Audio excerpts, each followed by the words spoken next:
చెప్పలేదంటనకపోయేరు, నా మాట వినక తప్పుదారిని నడిచిపోయేరు.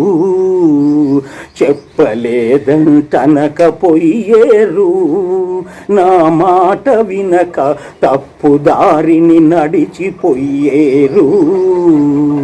నోరు లేని పశువులట్లు తిని తిరిగితే లాభమేమి, పరమార్థం సాధించే పుణ్య మార్గం తెలుసుకోండి.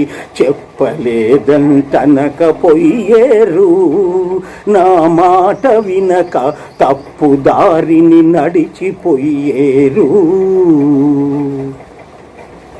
బాల్యమునందు అజ్ఞానముతో అల్లరి చిల్లర చేష్టలతో ఒంటబట్టని చదువులతో మూఢత్వమున మునిగిపోయినా ఏమి ఫలము లేదు, జ్ఞానం ఏమీ అంటుకోదు. యౌవనమందు కన్నుగానక కామక్రోధ మదమాచర్యాలతో